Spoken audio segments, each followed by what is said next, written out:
We're living in a time when social media has become an echo chamber where meaningful dialogue is often drowned out by noise. That's why we're launching a new channel on Big Nerve, a new social platform designed to reward clarity, curiosity, and especially critical thinking.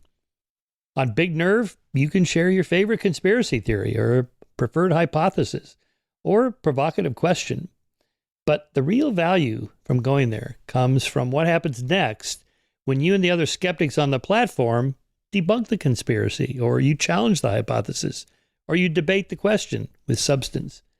And here's the kicker. Every comment can be rated by other people on the platform as insightful or not. And each month, our partners at Big Nerve will reward $1,000 in prize money to the most upvoted comments. That is, to those who engage with reason, originality, and intellectual honesty.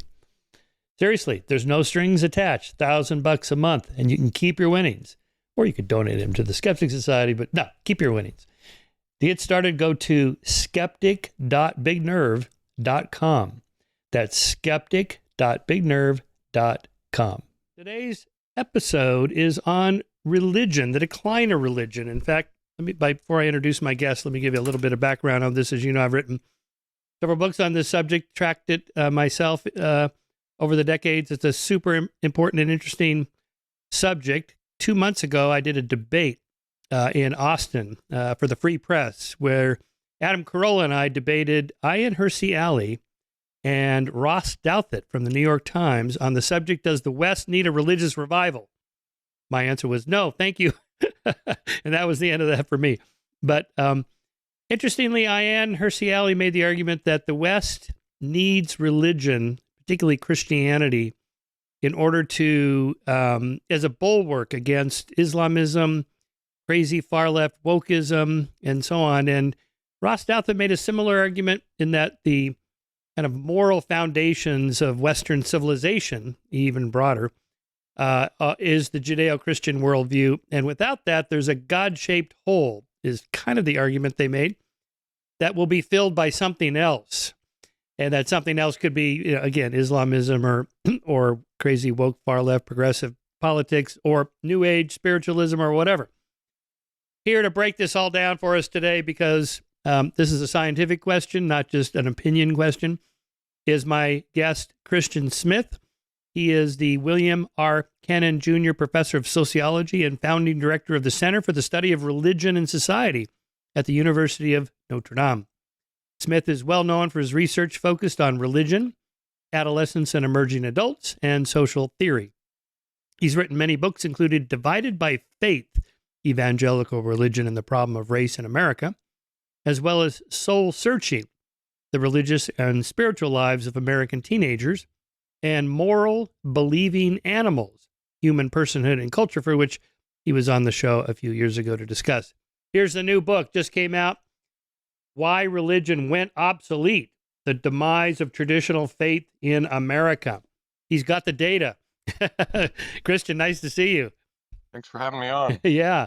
Well, it's an interesting question, so let's break it down into different parts. Is it in fact the case that religion is on the decline, let's say, in America or more broadly in the Western world? Are we very confident of that? Yeah. So we are confident of that. It partly depends on what you mean by decline, but we have accumulated evidence for some decades now that show by multiple measures that what I'm calling traditional religion, at least, is on decline in terms of belief, participation, practice, affiliation, respect for clergy ethics, and so on. That's a pretty well-established fact by now. Up through the 90s, the United States used to be considered an exceptional case. Europe secularized, but something about us is different. But I think now we have enough data in to see that I don't think the U.S. is just going to be like Europe. Every cultural trajectory is its own thing. But yeah, I don't think anybody is saying, no, we're exceptional. Religion is thriving. Everything's great. People know that big things have changed. Yeah. So But what about pockets like in South American countries? I guess Pentecostalism is the fastest growing religion, so maybe some areas it's growing, but not on average. Yeah, so it's impossible to generalize about religion all over the globe. Different regions, different continents, different countries, different subregions have their own stories, their own situations. So in some parts of the global south, Pentecostalism, religion is really going great, going strong. What the future holds, we don't know.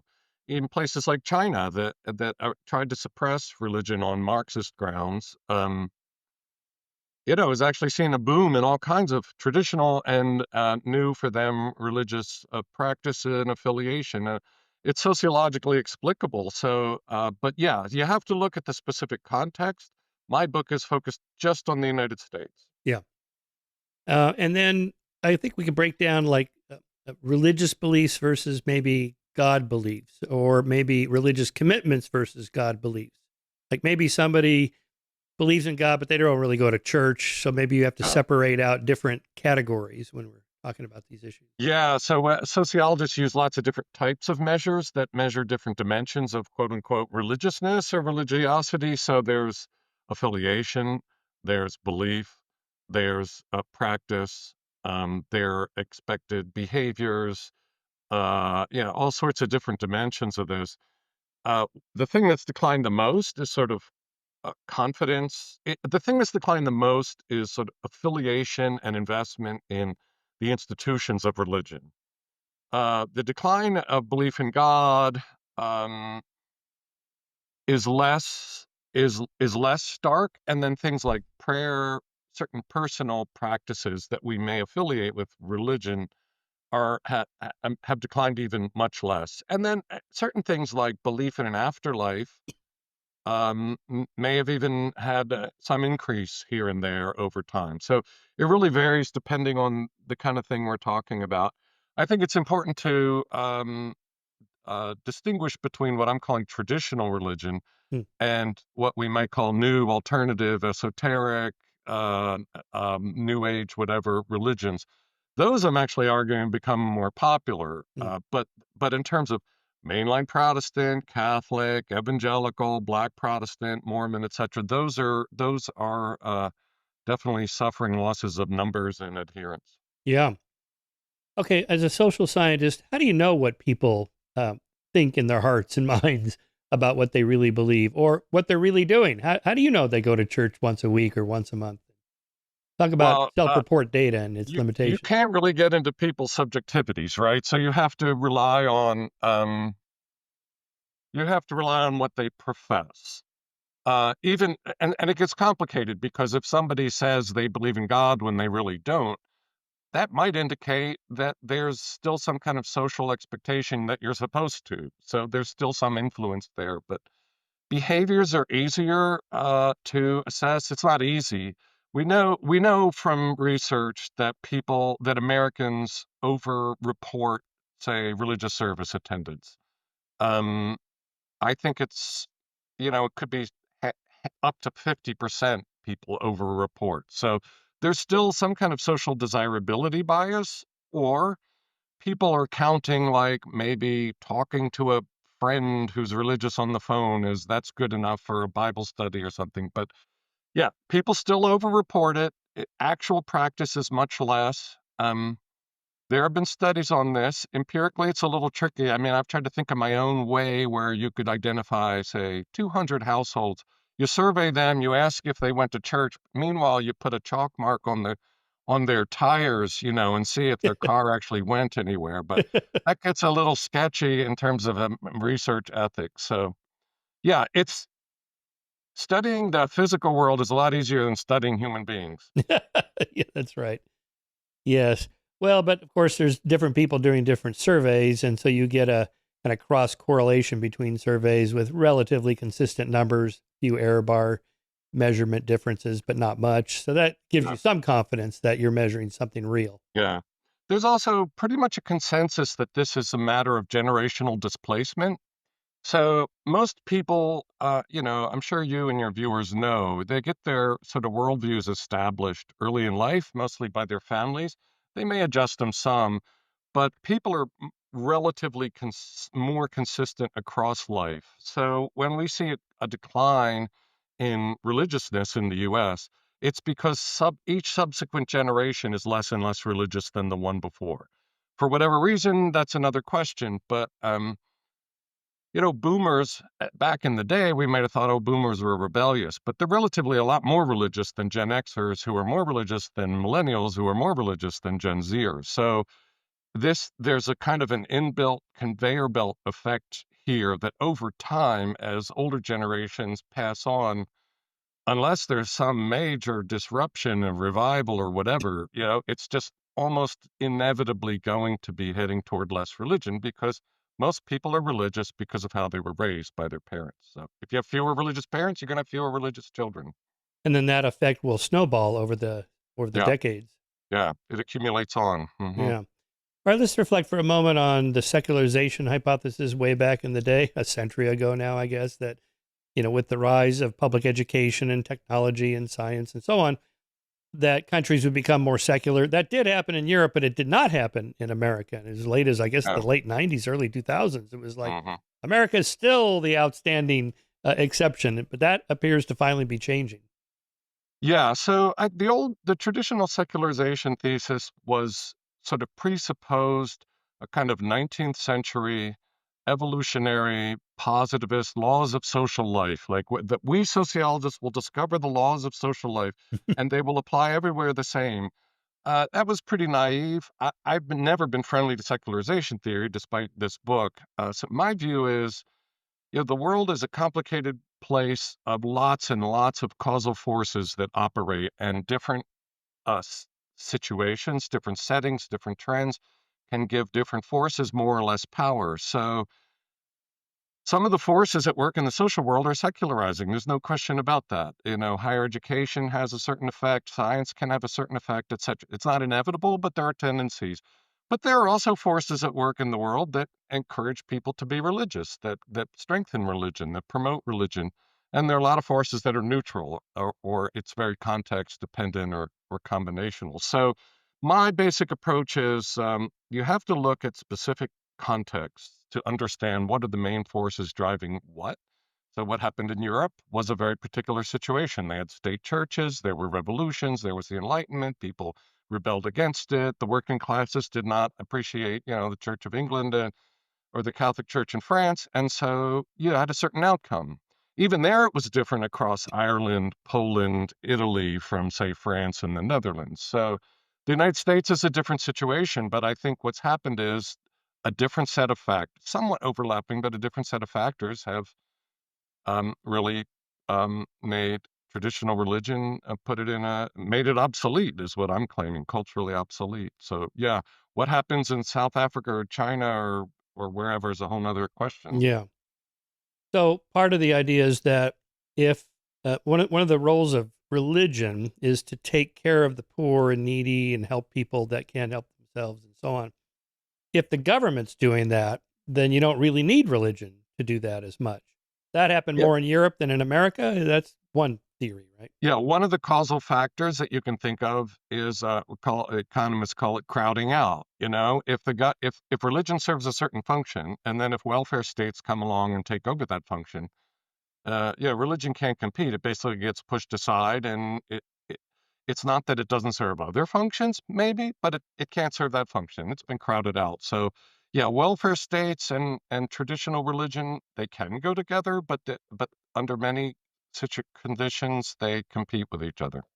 If I recall, there was something like a free market competition model for America where we don't have state support of religion, so they have to compete in the marketplace of ideas. So they ramp Yeah. up the relevance of their religious services and make them more interesting.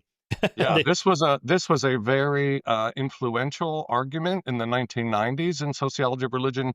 Rodney Stark, Roger yeah, Finke, and other colleagues basically argued what makes America different is this sort of market, free economy approach to religion. And so, bishops and priests and clergy can't sit on their butts and just expect the life to happen and be supported by the state. They got to go out there, they got to mobilize, they got to have a product that appeals to people, they have to sell it. And so that's why American religion is so dynamic. what's ironic to me is that this was the I mean, we debated that, people fought over that tooth and nail in the 90s, but meanwhile, what we didn't realize is now, in retrospect, we look back and say the 90s was the beginning of the end for traditional religion. Like, stuff was happening. We couldn't put all the pieces together at the time, but there were a lot of people like, American religion is vibrant because we're competitive. Mm. But other things were happening beyond that framework. Yeah. I remember going to a mega church in the 90s, and man, it was a happening. It was a show. Hmm. And people were there for the socialization, if nothing else. And, there was free parking and free chicken afterwards, Yeah. babysitting for the kids. Coffee and your own small group and all that. But Yeah. again, back then, boomers were younger and sort of the adults of the world. Millennials were just kids or starting to grow up. And so, in my argument, you know, Gen X was sort of the hinge here. They were the ones who made started to make the big transition away from the traditional way of doing things. And then when millennials started getting in their 20s and beyond, they were just like, no, we have a whole nother culture. We have a whole nother zeitgeist going on here. So yeah, the timing matters. And on the timing, when does the decline of religion and the rise of the nuns, where do you start the kind of trend? Yeah, so this is it's a little too specific for a sociologist, but I say 1991 was the crucial year. A ton of things happened in 1991, including the beginning of the massive rise of the number of Americans saying they're not religious, none of the above. So we talk about the religious nuns. That had been steady in every social survey at 6, 7% forever, as long as we've been. 1991, it started going up, and it's been going up ever since. The end of the other factors that I argue in the book were really crucial. The end of the Cold War, meaning the United States was no longer the God-fearing nation against the atheist communists, sort of struggling for control of the world. But we didn't have that enemy anymore, and so Mm. the world shifted into neoliberal capitalism, globalization, and other things that just made religion's place in national identity much more uncertain. Why do we even need this? Yeah. Right. And then it just kicks up into the two-digit figures, maybe mid 2000s. Yeah, yeah. There have been recently some Pew data has suggested that maybe the rise of the nuns has hit a plateau, but I Mm. think it's too early to say. So for boomers, my generation, it's maybe what, 25%? And then I'd have to go back and look at the numbers, but yeah, I mean it's risen. I even think into the like 32%. Well, maybe less for boomers. Yeah. yeah, I think it was, I'm just trying to remember, glancing through your book again. But as far as very few social trends are that dramatic. I Yeah. mean that Yeah. if you compare that to how change happens generally in the social world, it was really big. Yeah. Okay, before we get into the whys, where are they going? Yeah. So they're going different places. Some are just becoming not religious. They're not secularists. They're not atheists. They just are not connected. They don't want to be part of it anymore. Others have become, although fewer of these, have become sort of more committed secularists, like with a vision or an ideology of a more secular society. Maybe they read some of the New Atheists. Maybe they read Skeptic magazine. I don't know. Yeah. But it's more of an intentional change to a secular place. But what I argue in the book is that probably the largest percentage who have exited traditional religion have gone into what I call re-enchanted culture or occulture. So they're into, well, the biggest category of this is spiritual, and that means a lot of different things. Some spiritual people, that means it's unclear what it means. Other people, they're very serious into spiritual practices, but spirituality, uh, esoteric beliefs, New Age, alternative healing, uh, neo-paganism. There's just this whole vast culture out there that's emerged that's alternative to traditional religion, and it's alternative to a secular outlook that lots and lots of Americans have gotten into, either somewhat or seriously. So I think that's been the growth industry, actually. And most of my colleagues miss it because you can't view the re-enchanted culture through through the old lens of how we studied traditional religion. It doesn't show up. You have to look at it on its own terms to appreciate how significant it is. Yeah. So, Yeah, it was just a couple weeks ago. I was in the Esalen Institute in Big Sur, which is kind of ground central for um, the human potential movement, yeah. going all the way back to the early 60s. And yeah, how would your surveys or Pew or Gallup or any of those capture what those people are doing and thinking? Yeah. So, one thing I try to do in this book is to refocus us on culture. A lot of the measures we have when we talk about decline are have to do with organizations and individual professed belief. Membership numbers and people that say they believe in God or whatever. But I think it's not just a matter of measure like metrics of organizations that the word decline captures. Mm.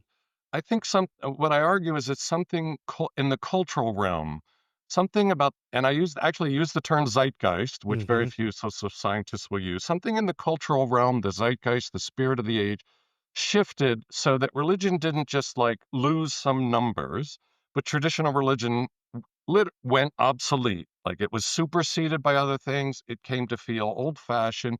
It came to feel not relevant. So that's why I use this language of obsolescence and not Yeah. just decline, because I want to point us to the cultural realm.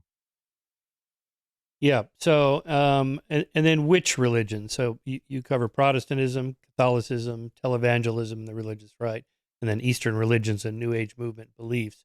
So they have different trends and numbers. Yeah. Yeah, I put the New Age and most Eastern religions are interesting because they're not traditional American religions, but they're ancient and traditional in other cultures. So, but yeah, mostly what I mean by traditional religion is what most people call organized religion or institutionalized religion. I don't use those phrases because even alternative religions are organized and institutionalized in their own ways. So I think traditional versus sort of alternative and new is a better way to frame it. Yeah. Well, the sense I got from the people that took my workshop, to be sure, there's a selection there because it's science and spirituality was the name of my workshop, and they knew who I was. So, but nevertheless, I'd say half the 34 workshop attendees I had really were searching for something supernatural, spiritual, like a guiding force, a Jungian synchronicity to life. Things happen for a reason. That things don't just happen randomly. So Yeah. there was something about that. Yeah, what's the right? New Age movement or the human potential movement. How do you capture that? It's supernaturalism. Which is what religion offers. Hmm. But which is largely rejected by scientists, and mainstream religions are not too comfortable with like the occult and the paranormal and all that Right. stuff that gets wrapped up in New Age beliefs. Yeah, there's still a widespread desire among Americans, at least, whether or not it's a human nature or not. I will set that question aside. But among Americans, for there to be some larger meaning or purpose that they just don't make up for themselves, or it's not just like an existential leap of faith. And well, for me, this is like people want there to be some pattern or significance, or especially people raised in religion. So a lot of people, and this is another argument of the book, a lot of people who are raised Catholic say, like they grew up praying to the dead and believe in Jesus and his mother are in heaven and and demons and exorcists. Like there's a lot of Yeah, spirit. It's very hard to just drop all that and become that can be very painful actually for people to just sort of lose that whole dimension of meaning and significance and purpose and mystery and wonder. And so part of what I think is appealing about a culture for people is they can retain that, only it can be customized for what they're comfortable with. It's not the church dogma to saying you must believe this. It's like, well, this vibes with me. This makes sense with me. I could get into that. I'm not. So people can customize it. There's no institution shoving it down their throat, as many people see it, mm, and so it's much more amenable. The edge of losing one's religious tradition is taken off by some of this re-enchanted culture. yeah, enchantment. Yeah, there's something that's a good word to capture that desire to have some outside source as the I guess, validation of meaning and purpose and, all that stuff that religion provides that science doesn't really provide. I mean, it, at the end of this 3-day workshop, one woman who was definitely not into the science thing, said, well, so what's the answer? What do you mean? Well, it says science and spirituality and the, and that the purpose and meaning in life. What is it? It's like, well, the point is that there is none. I mean, Yeah. you create your own purpose. What? Yeah. Yeah. No, that it's really hard for at least Americans to wrap their head around. And I've actually for the book I'm working on now, the follow-up book on a culture, I have read a number of secular spirituality books that are proposing like, hey, you can be secular, you don't have to be supernaturalist, and you can have a meaningful life. There can be purpose, you can have wonder, and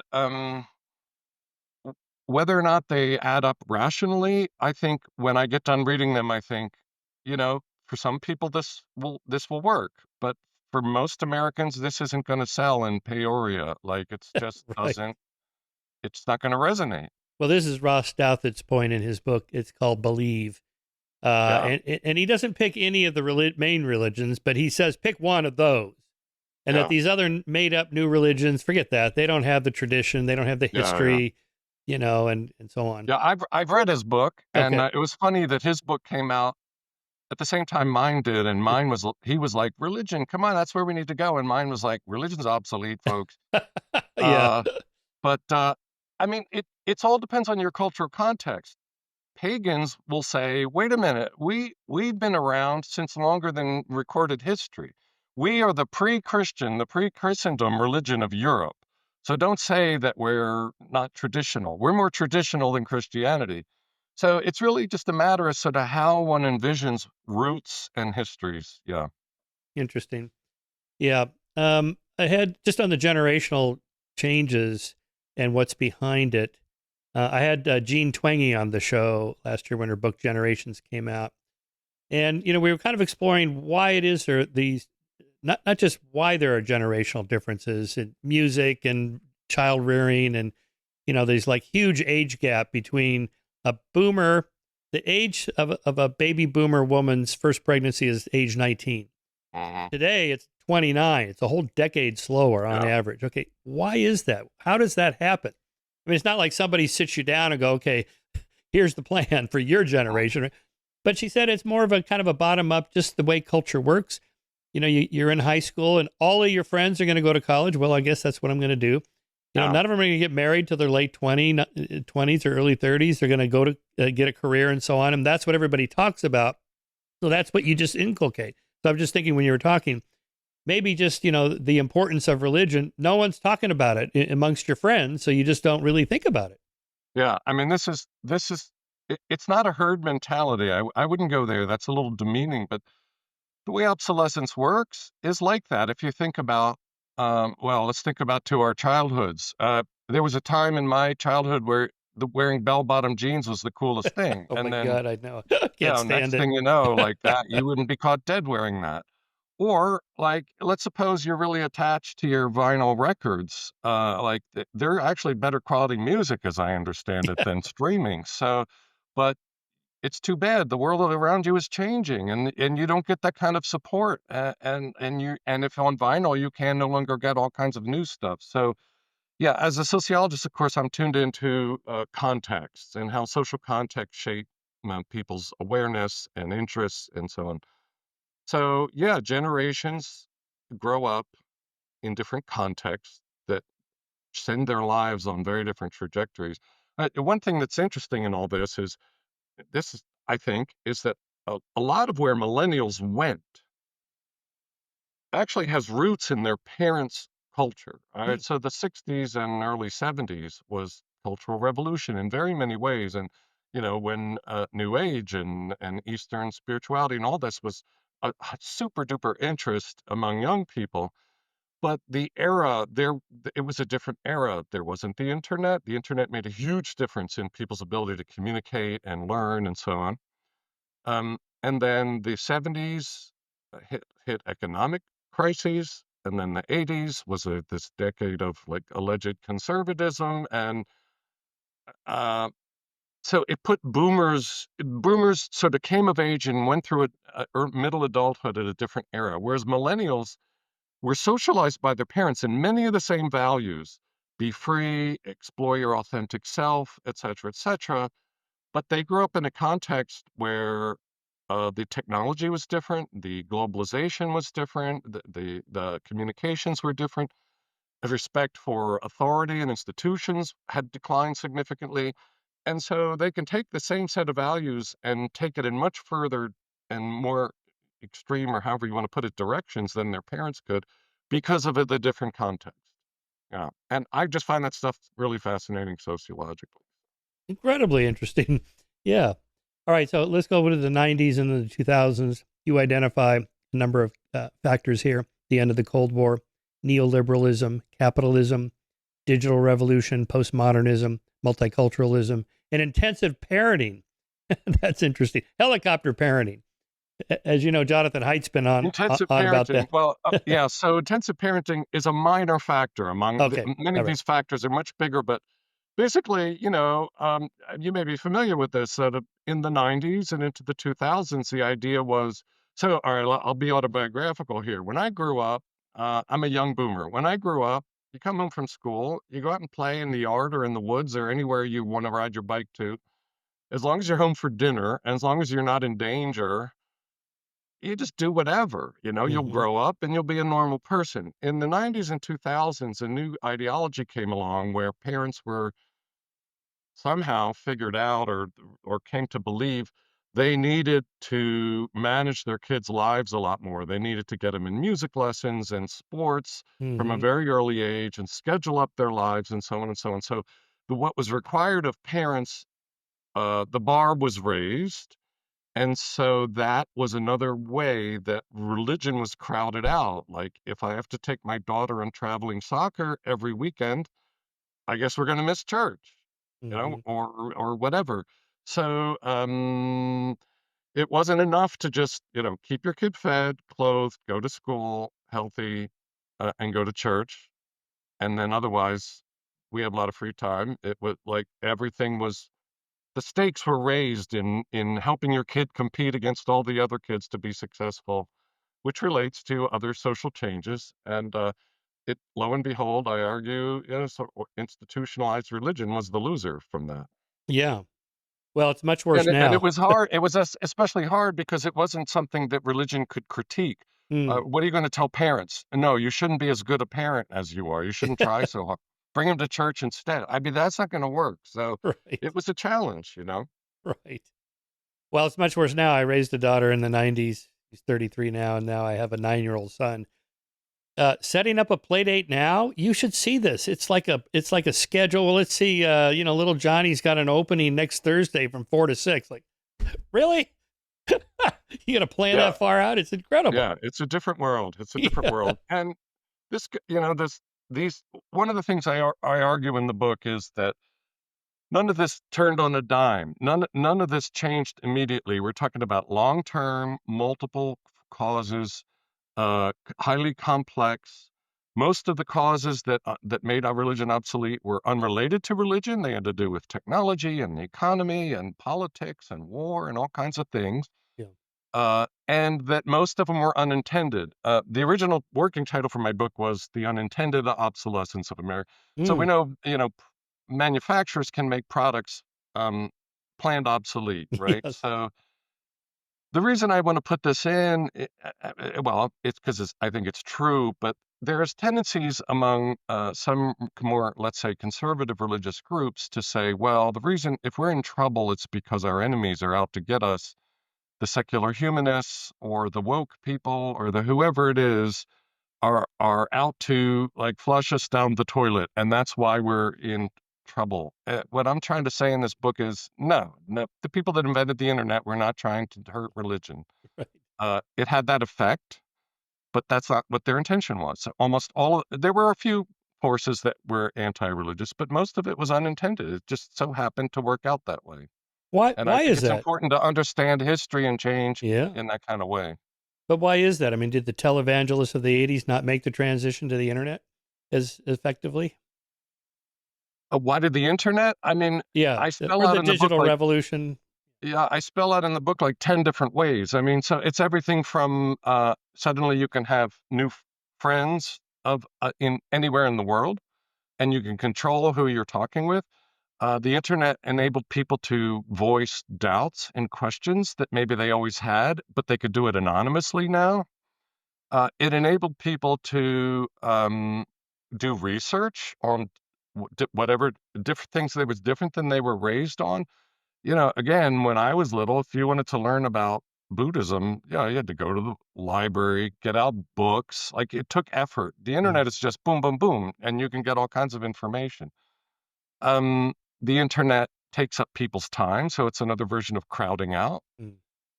Religion, and for people who are committed religious, they'll still do that. But for people who are marginally religious, if they're running out of time, they'll say, "Oh, I just don't have time for that." Religion will be something that they will sort of ease out of their lives. And in certain cases, like Mormonism, I have a section in the book about Mormons.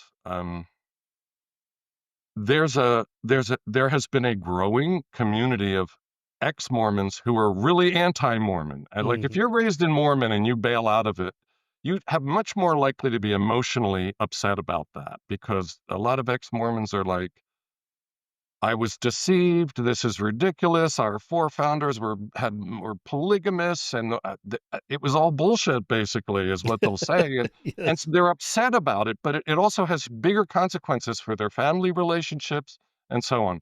So there is this communities of ex-Mormons that are like helping people out of Mormonism, Mhm. helping to convince other people, and showing historical documents that this is why this is wrong, and the internet makes that possible in a way pre-internet. If you lived in Salt Lake City, like you couldn't ask these questions. You didn't have this support. So yeah, I would say the internet is one of the biggest factors in religion's obsolescence. Yeah.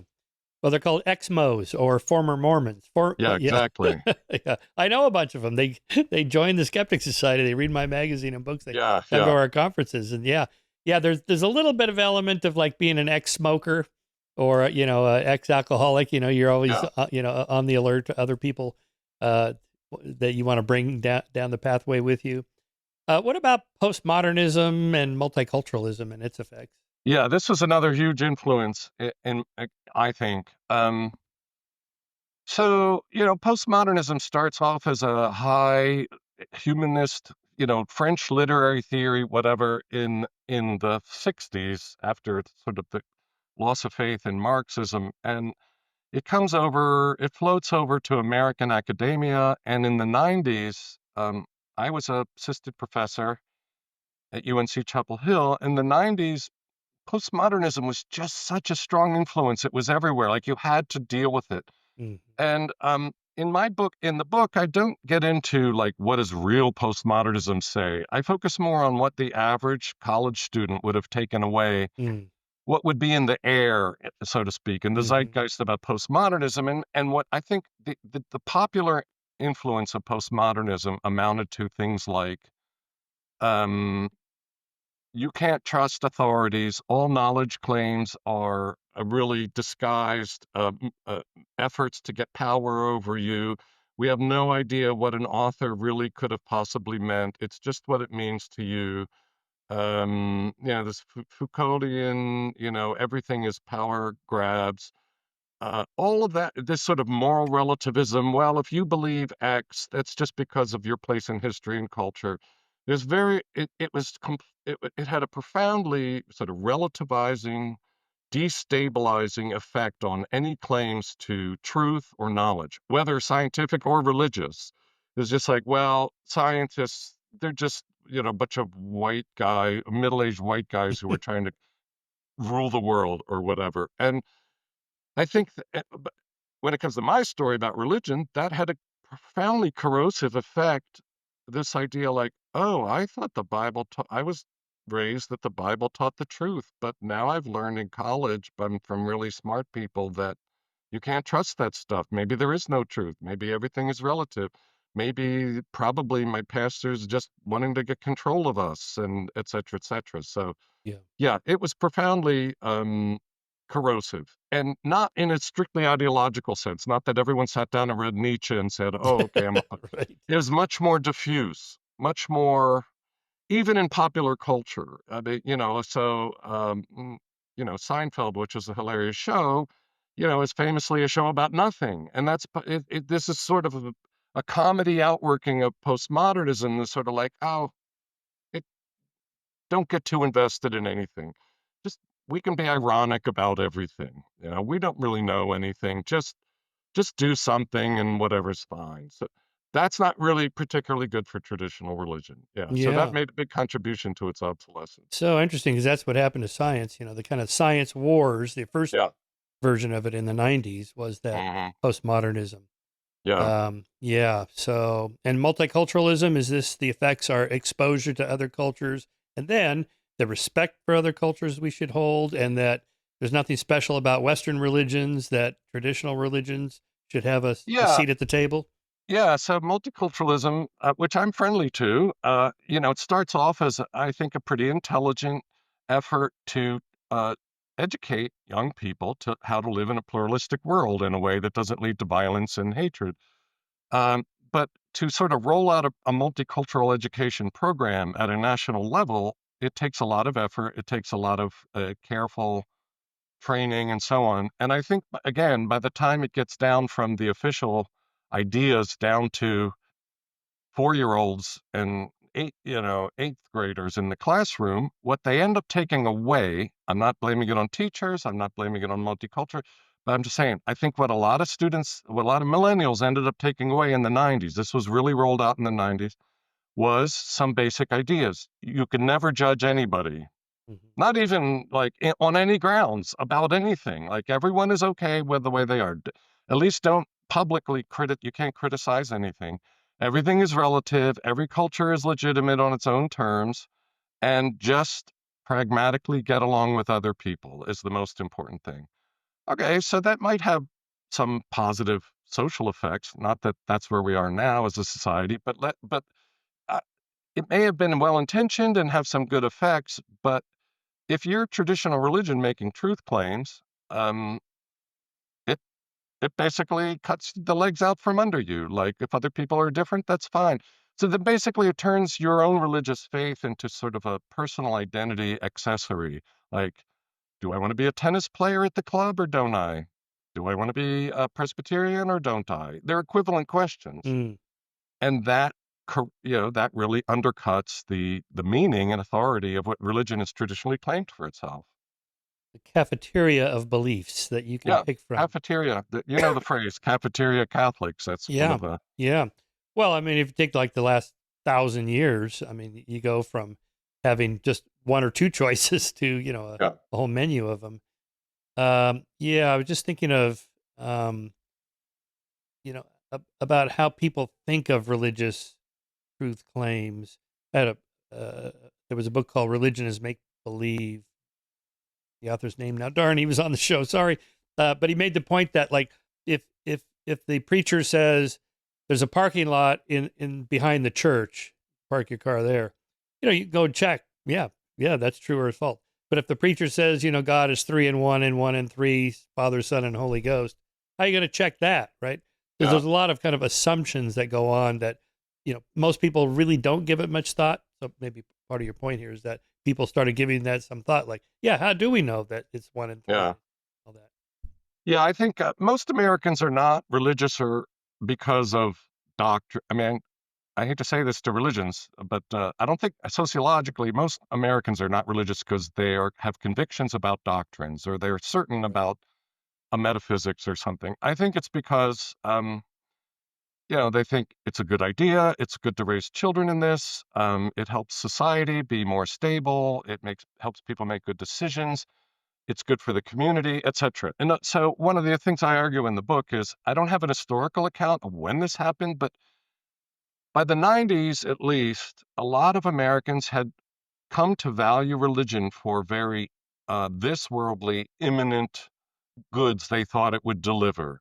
It helps you be moral. It helps you make good decisions.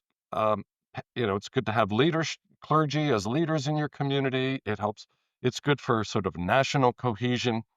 And part of what I argue is, this is a kind of a Durkheimian functionalist argument. Part of what I argue is in the 90s and 2000s, those functions were increasingly compromised, so that with the clergy abuse scandals, for example, or the televangelist scandals, these people getting caught having sex with prostitutes and whatever else, that severely compromises the idea of religion helps people be good. Mm. Religious people are better than not religious people.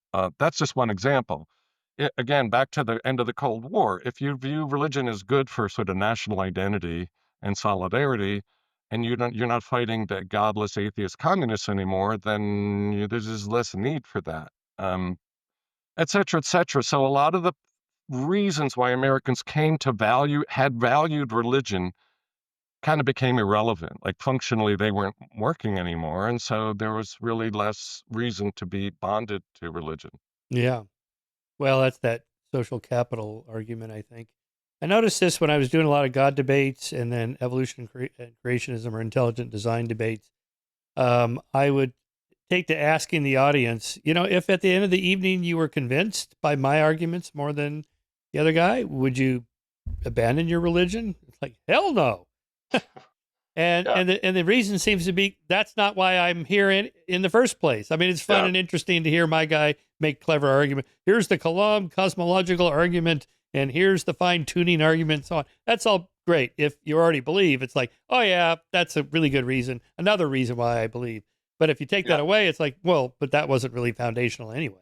yeah, exactly. I mean, people like to have intellectuals have reasons that buttress what they already do or want to believe.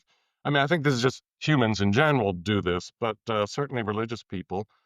And so if they discover or not only that there wasn't a historic Adam and Eve, but now it's not just one species of human. There were like all kinds of different humans that came up, Yeah. our type who came up and then died out. Like it's not going to bother them directly. People are much more shaped by, again, I'm a sociologist, but their sort of social context, what the people around them say and do, what seems to vibe or make sense in the world, especially millennials, is this sort of like, do I feel this or do I not feel this? Is this the Mm, right vibe or is it not the right vibe? And when it doesn't, it may be as subtle as, millennials are the most racially, ethnically diverse generation mm, so far. And if they go to a religious service and everyone there is one race, this is not going to vibe with them. They may not even be able to express it in words, but it's just not going to sit right, yeah. and they're not going to be interested. So many more influences go into why people stick with or abandon their faith of their childhood or from marriage or whatever. Um, it's really usually not much about the cogency of ideas. Yeah. Oh, for sure. It reminds me of the research by a political psychologist who studied the psychology of political beliefs that people mostly choose the parties that they most identify with kind of personally, emotionally. These are my people. I really like their attitudes and beliefs.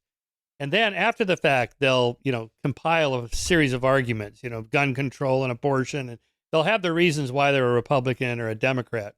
But Yeah. really, it's more like they first choose the party based on their temperament and what they the kind of worldview that they prefer. I want a Mm. hierarchical, structured, predictable, stable worldview. That's what I'm most comfortable in as a person, and those are my people. And what are Yeah. they? Oh, they're Republicans. Okay, or Yeah. vice versa. So that makes it makes the world more alienating to people, to intellectuals who really like to think through ideas and cogency of arguments and evidence and so on. It's a hard world to live in because most people are not operating that way. Yeah. I would say, yeah, I would say it's not just religious. Well, first of all, there's an analog here to help religious conversion theory. Like most people convert to religions, cults or religions or whatever, not because they get the ideas first and then they act on them. It's because they have developed relationships with people, they build some emotional bonds with communities, and then later on, they they sort of take on board the ideas like, oh, you believe that? Okay. So, yeah, humans are much less rational, much more pragmatic, emotional, and we see that playing out all the time in our culture and society, especially in politics lately. Yeah, Evidence, for I sure. sometimes I just despair over whether uh, evidence and arguments even matter. But yeah, Well, I like to think that they do because that's the business I'm in. But the research does show that people that say support climate change, they don't know anything more about the science than the people that deny it. hmm It's just this is what yeah, my team believes or yeah, doesn't believe. it's the team thing. Yeah, Yeah. yeah, And I mean, it's not just religious people. I mean, I think some of the post or ex-religious people we interviewed for this study, it's similar. You know, they left because it was boring, or they got pissed off at their priest, or whatever personal whatever reason, yeah. or somebody told them the Crusades were the most horrible thing. Okay, so then they leave for that, and then later they sort of latch on to ideas that post hoc justify what they've already done. How do you tease out the effects of the Priestley pedophile scandal from other effects that you've been studying of long-term trends? How do we know how many members the Catholic Church lost from that? Yeah, it's really hard. My general approach, I mean, it's possible to try to estimate that, but my general strategy in my book is to say these are not independent effects like a Yeah, multiple regression where you get these in. yeah, yeah. These are all sort of concatenating, ramifying, combinational effects that affect different people and communities differently in different amounts. No one of them probably would have made religion obsolete, but altogether I actually use the image of converging perfect storms. So, you know, like a perfect storm is like multiple storms hitting at the same place at the same time. What happened in the 90s and 2000 was multiple perfect storms hitting in the same Yeah. place. So it was almost overdetermined, really, in my mind. When I got done writing the book, I thought it's amazing to me anyone still is religious. But I guess that goes back to what you were saying about why so yeah, so I can't tease out the effect. There was a time in writing the book when I was thinking, I'm going to make a table of the most to the least important factor. And after thinking about it for a while, I realized that that's going to be impossible. Mm, It's just not possible. And so um, there are also different effects of the priest abuse scandals. And I'll focus on the Catholic Church. There were a set of Catholics who were like, wait, if this is what happened and the organization tried to cover it up, then I'm out of here. So that's one kind of effect. Another effect is though, as it gets diffused through news and media out into popular culture, people that may not know any details, any facts about it, they've just heard about it. It just adds weight. It's just another thing put on the camel's back that um, solidifies their antagonism to or apathy toward religion. And if you interview them, they'll say, "Oh yeah, priest abuse scandal, da da da da da," but it's not clear they mm, really know that it's not. It's really hard to tell how much of that was a motivating causal factor and how much of that was post hoc justification. yeah. Well, we know from cognitive psychologists that people do that. They'll make a decision for some reason, and then after the fact, they'll say, "Well, here are the reasons." Yeah, But but they may it had themselves not know why they did it. Yeah, they may not of themselves, may not be fully aware, but I'm convinced, having sort of studied this for years, that it was a significant to have in the news for year after year, and it wasn't just, oh, this happened, it was terrible, we've moved on. It was like continually, and even today, Yeah. it's almost like clockwork. You can expect a next scandal to come out, and so I think what that did is, in at a cultural level, it eroded this sense. It shifted it away from, well, there are a few bad apples in every barrel, to there's something systematically Mm, wrong with the power and that's involved in religious organization. And if Americans can forgive a lot, if they say it's a few bad apples, there's bad people everywhere. But if it gets to an institution is corrupt, they're not, especially if it's an institution that puts itself on a pedestal as sort of a defender of righteousness, they are not gonna, they're not gonna tolerate that. So. yeah. Well, the 2000s started off with a bang. 9/11. Yeah. What are the effects of that? Yeah, so it was interesting. So my argument is that even though 9/11 was perpetrated by, a very small minority of radical Islamists, it had the effect over time between 9/11 and the writing of the New Atheists, Hit, Hitchens and all these guys, Dawkins. Um, it had the effect of polluting religion. So people have this category of religion. There's no such thing as religion, right? There are religions, but we have this cultural category, religion and or established religion. And I think 9/11 and the New Atheists together helped to shift, not for everybody, but for some people, shift an idea that, well, maybe religion isn't always a force for good. Maybe religion is associated with violence and extremism.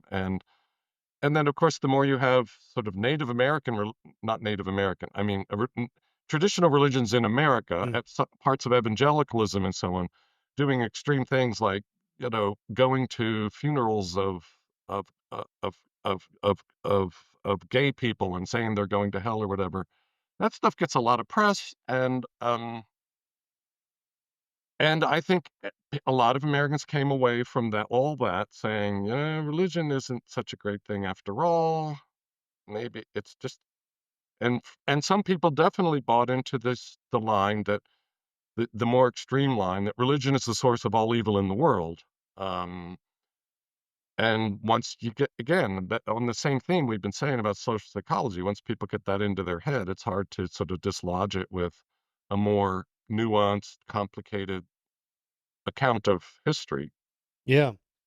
On the new atheism, do you see that as an effect or a cause or just an interactive process? Um, it was a definite causal force helping to drive some set of people away from religion. Not a huge force in and of itself. Aside from September 11, I don't think it would have had much effect at all. There have been Mm. atheists making arguments for a long time. The shift after 9/11 was not the old atheism was like, hey, it's intellectually respectable to be an atheist. You should tolerate us. We should all get along fine. Let's have debates but the new atheism was like, religion should be extinguished. This should go away. Like, this is pernicious. Mm. So that sort of turned the dial up to 11, so to speak, on anti religion. Some people, I think, were shocked and convinced by it. I think other people who were growingly uncertain about religion were just sort of moved more this way. In and of itself, it wasn't enough to make religion go obsolete, but it definitely had an effect in conjunction with 9/11. Um, the other thing, though, is we learned from doing a lot of interviews with people is that there was a kind of a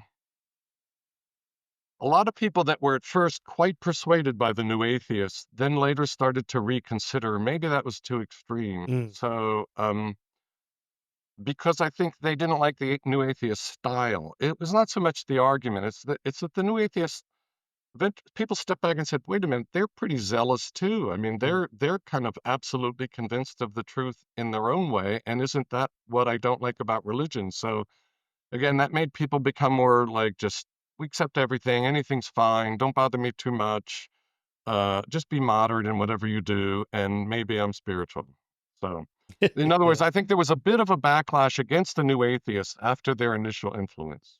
But what I mean by effects, that in the late 90s, Richard Dawkins had been shopping around this idea of the God delusion. I don't think he called it that, but at the time, and he and I have the same literary agent, John Brockman, who later told me, the time wasn't right for that book in the late 90s.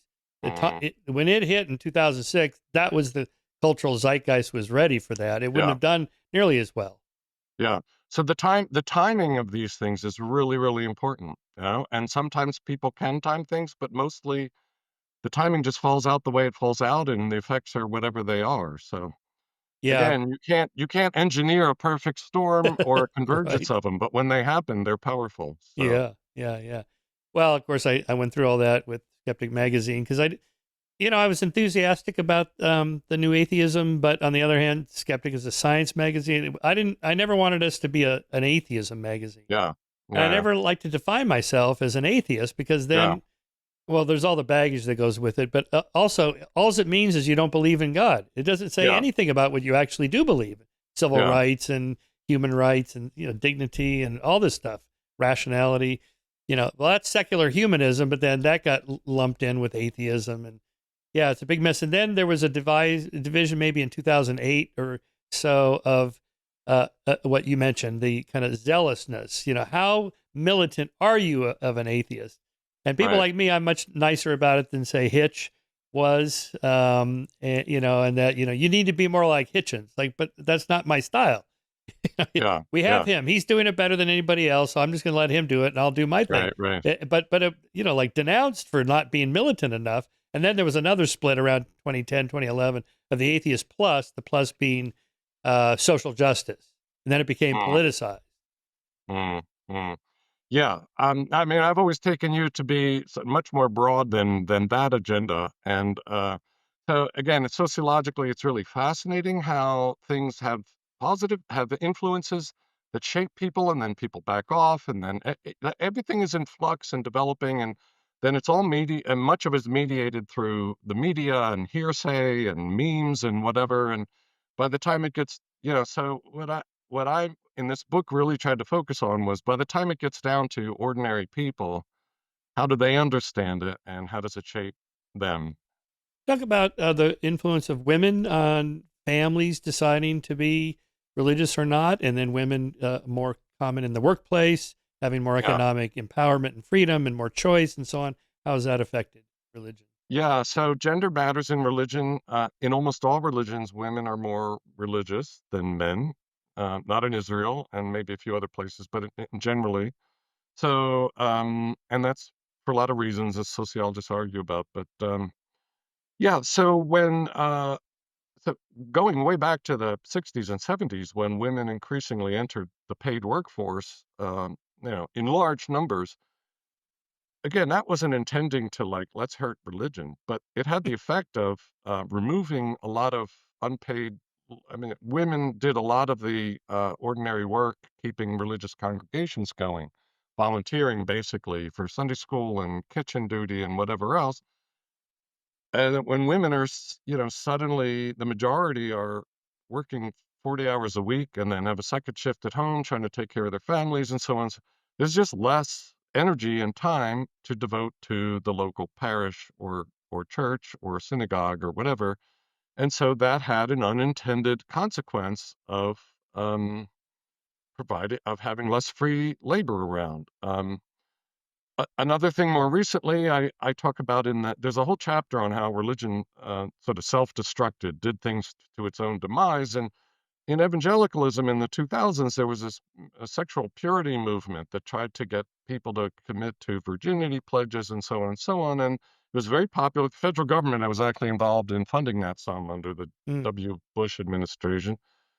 And but there was a backlash against that among these more conservative evangelical women who, when they got older, they realized this totally screwed up my head. Like it totally, very many said this really wrecked my sense of my body, myself, my sexuality, my relationships, and we're very unhappy about it. So there was a big backlash against that. And so the point of that with regard to this gender point is that if you're going to alienate anybody in the world against religion, the last ones you want to alienate are women, are young women, who are at least going to be your strongest tie and advocates for staying in religion. Well, that had the exact opposite effect, and so it was not only damaging, but I argue is extra damaging to have that kind of backlash. Yeah.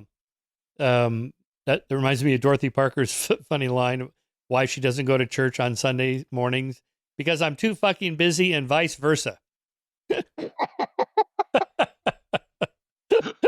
Yeah, something like that. Something Yeah. like that, yes. Well, so is this what you mean by the third sexual revolution? Yeah, so, I mean, I think most of your listeners will have lived through this and will Yeah. recognize it. But the first sexual revolution was in the 20s, the second was in the 60s. But I think something happened that went beyond what the 60s represented, and largely because of the digital revolution and digital photos and the internet, where sex became just much more democratized. sort of anti-demonized. There were lots of, you know, well, people sending photos of their new bodies all over the place, and it being normal, and the normalization of friends with benefits and ethical non-monogamy. I argue in the book, it just took it to a whole new level. It's the sexual revolution is the um, distinct from the mainstreaming of LGBTQ people and issues, but they sort of went together in the sense that by the time millennials had a sort of adopted or absorbed the new sexual ethos, and including like gay people are okay, like we don't need to persecute them, they've realized, or they came to believe, like that's fundamentally in contradiction with what most traditional religions teach. So if I want to be a faithfully religious, traditionally religious, I'm going to have to reject all that or go against the tide. It was not, but again, it was not so much this sort of intellectual working it out. I think it was more just sort of a zeitgeisty spirit of like walking away saying religion is just way behind the times. It's out Yeah. of touch. It doesn't know what's going on. It's irrelevant. It's just, and there's no way I'm going to live like that. So Yeah. forget it. Yeah.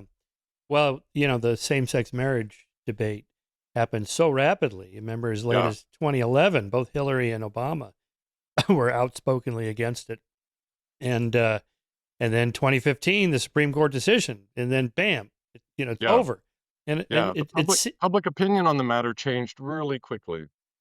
it seemed like religious people just stopped talking about it. Yeah. Um, Is that true? that in and of itself is a fascinating would be a fascinating study, and that is it seems to me as a sociologist that, I mean, again, it's not just religious people. I think pretty much all groups do this, but let's just focus on religious groups. Will make a policy issue a big deal and say, Western civilization hinges on what we're going to do with this, or something to that effect. Yeah. And then, uh, if it loses, if their side loses, if the laws change, it's just sort of dropped. Mhm. And until time comes around to maybe deal with it again. So, yeah, in a way, it makes sense. Like that seems a politically reasonable thing to do. Not keep beating up a horse or not keep fighting battles you're going to lose. But at another level, it suggests a kind of an opportunism, or at least a curious, like, where was the conviction there? If that was true then, why isn't it true now? Um, I think part of that is explained by the fact that American religion tends to be, because of our particular history and Mm. the free market nature of the religious ecology. It's pretty populist. It's American religion is pretty, especially evangelicalism, I would say, is very trendy. I would put it that way. I mean, it's not like there was a new revelation from God that somebody got that that same-sex marriage is now okay, right? They just stopped talking about it because, well, Yeah. whatever. It's a lost cause. Lost But, cause, yeah. these things change too. I mean, with abortion when Roe v. Wade first came out, the first couple of years, evangelicals were like, "Oh, huh, okay, maybe." But then it was sort of seized on as, I don't mean this cynically, but I do think this is the history. It was seized on as like, "Wait a minute, no, we can't, we have to be, pro-life. We have to be anti-abortion." And so even the sort of the positions, the conviction positions of the same religion can morph over time, you know. Yeah. Well, people So rarely. you, in the mid 19th century, mainline evangelical Protestants can have, well, there weren't, what we would now look back and call evangelical Protestants had a whole variety of positions on Darwin and evolution. I Mm. mean, it was not as big a deal. But then by the time the modernist fundamentalist debates come around and peaking in the 1920s, creationism was like the touchstone issue. Hmm. Fundamentally, you live or die on it. So yeah, these things evolve over time, quite Right. Well, fundamentally. wasn't John Paul II announced, I think it was like in the mid 90s, that the theory of evolution is fine. We don't have to deal with that Yeah, anymore. yeah, We yeah. get the soul, they get the body. Yeah, the Catholic Church has been much more sort of open to those possibilities than which is ironic and interesting in a way, but than evangelicals. So Yeah. Well, I should correct myself. The Mormons have gotten new revelations. Joseph Smith famously got the revelation about polygamy.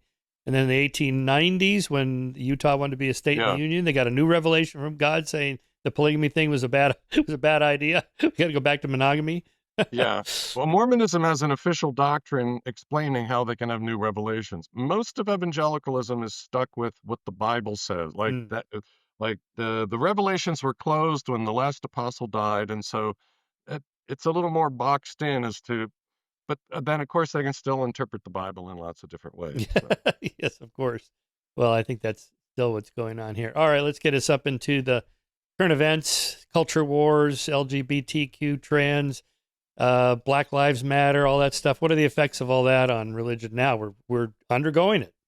Yeah. So, and my story is that by the end of the 2000s, the sort of the millennial zeitgeist was put in place and things haven't changed dramatically. Of course, the world has changed. So, um, I would say my book doesn't focus on this era, but I would say the more polarization we've had, the more it exacerbates the stuff I've written about, the Yeah. more political conflict, the more sort of descent into an abandonment of truth or an accountability to truth, at least with regard to evidence, arguments.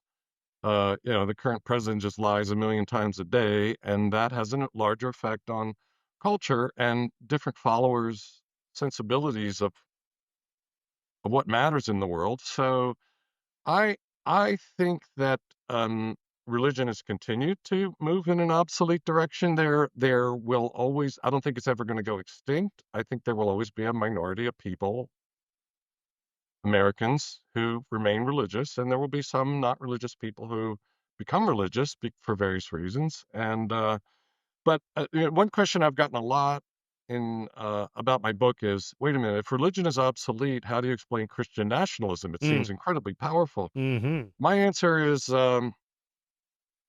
I mean, I think time will tell, but in my mind, Christian nationalism of the sort that, stormed the Capitol and supports Donald Trump is really a symptom of obsolescence, not evidence to counter uh, the fact of religious obsolescence.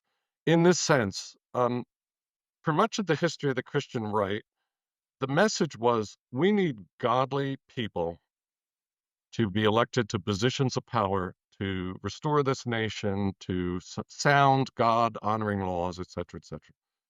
Well, that's been totally abandoned. The idea that you know, Trump is now the Christian nationalist personality cult leader, and he's anything but godly. So the idea that we need godly people in power and the tactics, the rhetoric, the willingness to flirt with or even deploy violence, to me, expresses a kind of or reflects a kind of desperation.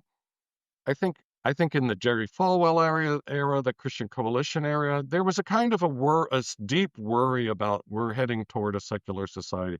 I think now that there's a kind of a desperation, not about where is all America going, but are evangelicals going to be, is Christianity going to be sort of squashed out by the liberals? So uh, I think Christian nationalism, I don't like to use the language of um, the dying, the last thrashing death throes of a dying dragon. But I think it's something like a more desperate position that that is getting more extreme, and that in and of itself will only promote religious obsolescence among the most of the population.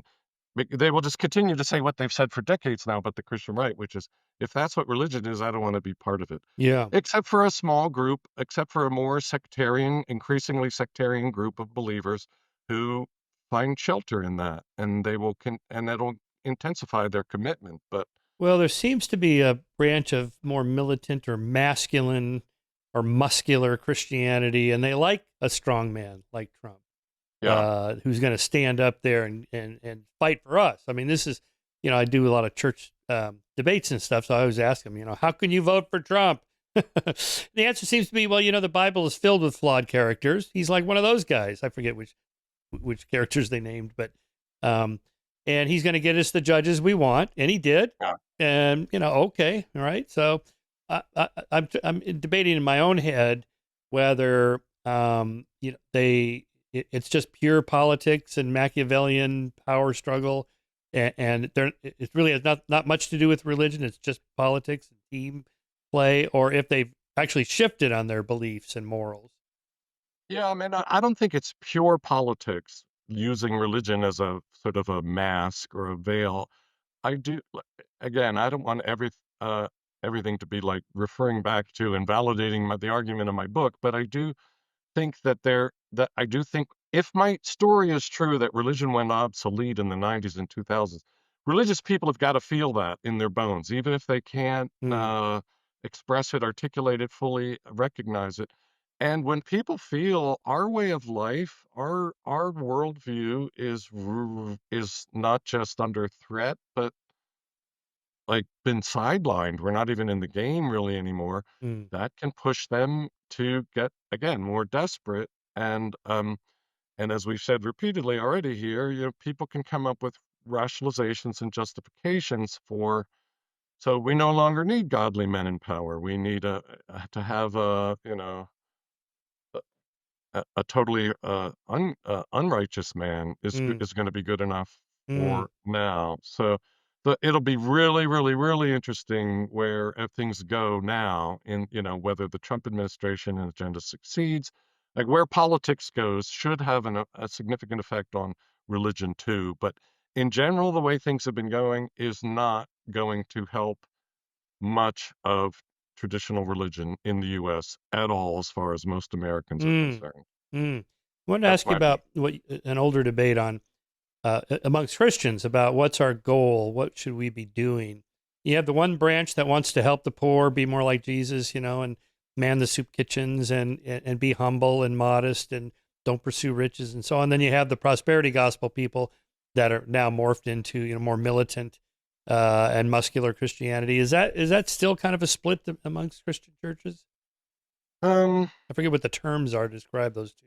in some ways, the prosperity gospel people just seem to want to transcend it. Like, Mm, just be happy, mm, enjoy life. Um, to be totally honest, all of this is so depressing to me that I've, to some degree, stopped looking at it. okay. Because really, I was focused on this former era. Yeah. But Yeah. to give my, I mean, I think to go back to what you said about, well, even if Trump is not godly, it's okay. I mean, it seems to me purely sociologically that, religions always evolve and morph over time into different things. They have different, and that means they develop different relationships or different expressions of their sacred scriptures or their founders or whatever. So I think the question now is like what evangelicalism long claimed that it had the truest sort of connection to original Christianity, biblical, the early church, whatever.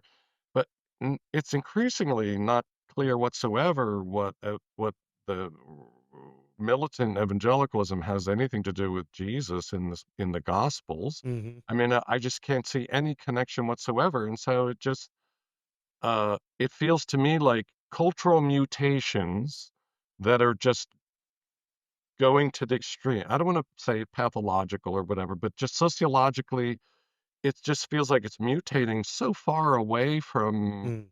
the original, or what most people would construe as the original vision of the founder and the founding documents. You know, it's the exact opposite of love your enemies and turn Yeah. the other cheek and all that. Right. Give away like it's literally the exact opposite, and it's hard for me to understand how people work that out in their heads. They must still read the Bible, but yeah, people having amazing capacities. So again, sociologically, I say there's a lot bigger social, political forces at work here that Mm. are driving people into corners that seem to me to be kind of crazy. Sociologically, I can at least say it's fascinating. Let's study this. But personally, it's just weird. Yeah, I'm fond of asking, when did Jesus become a capitalist? Yeah. And the other thing to recognize is there are plenty of evangelicals who don't like Trump at all. They Yes, that's really oppose him, yeah, and they've either been beaten into submission or quiet, like a lot of people in yeah, the Republican Party, yeah. or they're holding out. They've just been overwhelmed, as far as I can tell. All right, Christian, last question. We're about to colonize Mars. We're going to have a new civilization on there. And 500 years from now, do you think there'll be religion there? My own view, I've given a lot of thought to this. My own view is that there's something in humanity that wants there to be something more. Uh, we absolutely humans absolutely always here I'm Emil Durkheim here. Humans always create distinctions between the sacred and the profane. The sacred doesn't have to be religious. It doesn't have to be supernatural, but there's always sort of things that are set aside as holy or special or venerated. So I think that there will always be tendencies toward or desires, existential longings larger for something beyond history to make sense of history, Yeah. something bigger than my life to make sense of my life.